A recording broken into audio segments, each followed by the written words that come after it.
राम राम. मी Prakash Mahajan, Mahajan and Mahajan YouTube चॅनलसाठी. आज सकाळी माझे पत्रकार मित्र यदू जोशी यांचा एक लेख वाचत होतो. त्याच्यातलं एक वाक्य मनाला स्पर्श करून गेलं. ते वाक्य असं होतं की सत्तेसाठी विचाराशी फारकत घेतलेली लोक एकत्र आल्यावर काय होतं या संबंधी त्याने ते बोललेले होते. खरं म्हणजे एक हिंदीत म्हण आहे, एक मछली पूरे तालाब को गंदा कर देती है, बर्बाद चमन को एक उल्लू काफ़ी है, यहाँ हर शाख पे उल्लू बटा है, अंजाम गुलिस्ता क्या होगा.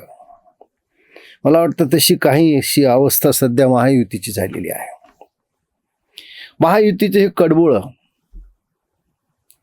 केवळ आणि केवळ सत्तेसाठी एकत्र आलेत का असंच वाटण्यासारखी परिस्थिती झालेली आहे. आणि त्याची सर्वस्व जबाबदारी त्या महायुतीतला मोठा पक्ष म्हणून भारतीय जनता पक्षावर येते. भारतीय जनता पक्षाने आत्ता नगरपालिकेच्या निवडणुकीमध्ये सत्ता मिळवताना ज्या काही गोष्टी केल्या त्या मूळ भाजपच्या विचारधारेशी सुसंगत नाही आहेत.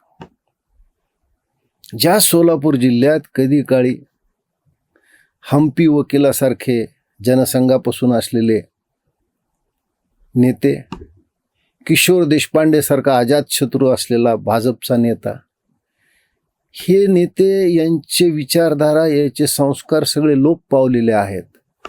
आता भारतीय जनता पक्ष विशेषतः सोलापूरचा हा देशमुख आमदारांचा नाही राहिलेला नसून राजन पाटलासारख्या पांढरपेशा गुन्हेगाराचा झालेला आहे.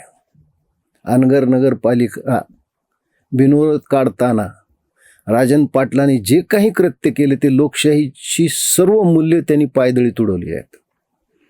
एका महिलेला ज्या पद्धतीनं त्रास दिला हे खरं म्हणजे भाजपच्या मूळ विचारधारेशी सुसंगत आहे. भारतीय जनता पक्षाने याला घेऊन पवित्र केलं. गिरीश महाजनने जामनेरमध्ये सामान्य कार्यकर्त्याला नगराध्यक्ष पदावर न बसवता आपल्या धर्मपत्नीला उभा केलं आणि त्यावेळेस जो गोंधळ झाला सगळ्या लोकांनी, प्रसारमाध्यमांनी तो पाहिला, ऐकला, दाखवला. नाशिकमध्ये कुंभमेळ्यासाठी होणारी वृक्षतोड आणि त्याच्याविषयी उसळलेला जनक्षोभ, काय चाललंय? लक्ष नाही देवा भाऊ तुमचं.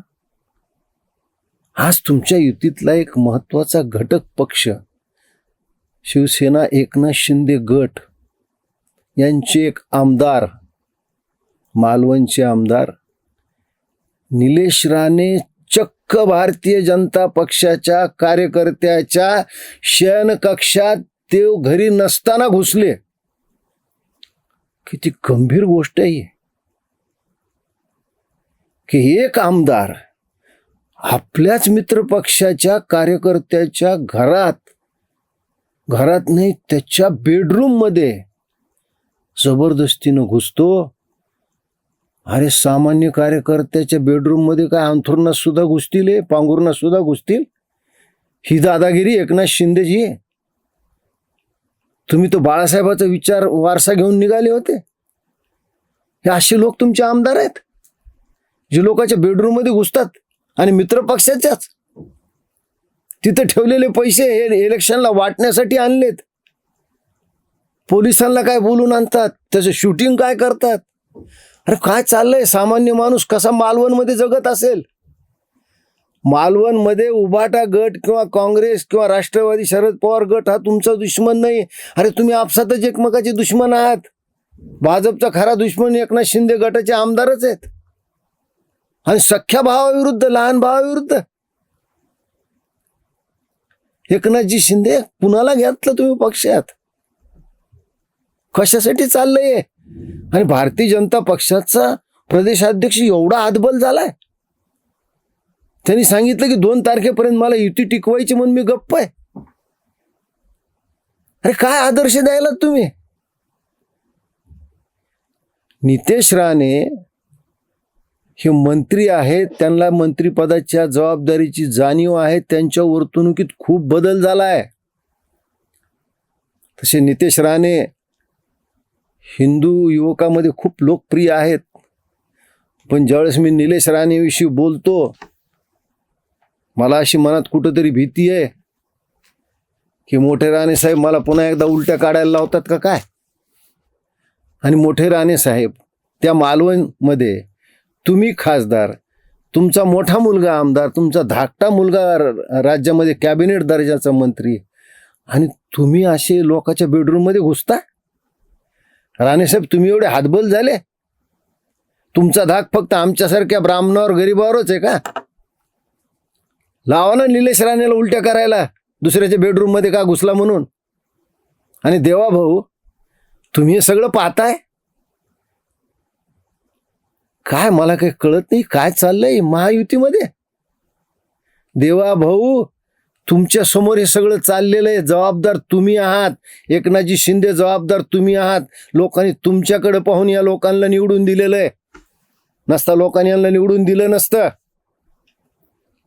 देवा भाऊ, जसा भगवान श्रीकृष्णासमोर यादव कुळाचा नाश झाला, ते स्वतः भगवंत होते, ते थांबू शकले नाहीत. तुम्ही मनुष्य आहात, तुम्हाला तुमच्या मर्यादा कळायला पाहिजेत. विचाराशी फारकत घेतलेले लोक, सत्तेसाठी वाटमाऱ्या करणारे लोक जर पक्षात घेताल, त्यांची सोबत घेताल, तर त्याचे परिणाम काय होतील हे तुम्ही लक्षात घ्या. आणि तुमच्या समोरच हे महायुतीमध्ये हे महायुतीचे पुंड गुंड एकमेकाच्या अंगावर मुसळं घेऊन धावतील आणि तुम्ही काही करू शकणार नाहीत. ही बर्बादी तुम्हाला उघड्या डोळ्यांनी पाहावी लागेल आणि हे निश्चित या पापापासून तुमची सुटका होणार नाही. देवा भाऊ, नीट विचार करा. अशी वृत्ती, अशी गुंड वृत्ती वेळीच ठेचा. लोकांनी तुमच्यावर विश्वास ठेवलेला आहे. तुमच्यावरचा विश्वास जर उडाला तर महायुतीचे 3-13 वाजायला वेळ लागणार नाही. धन्यवाद.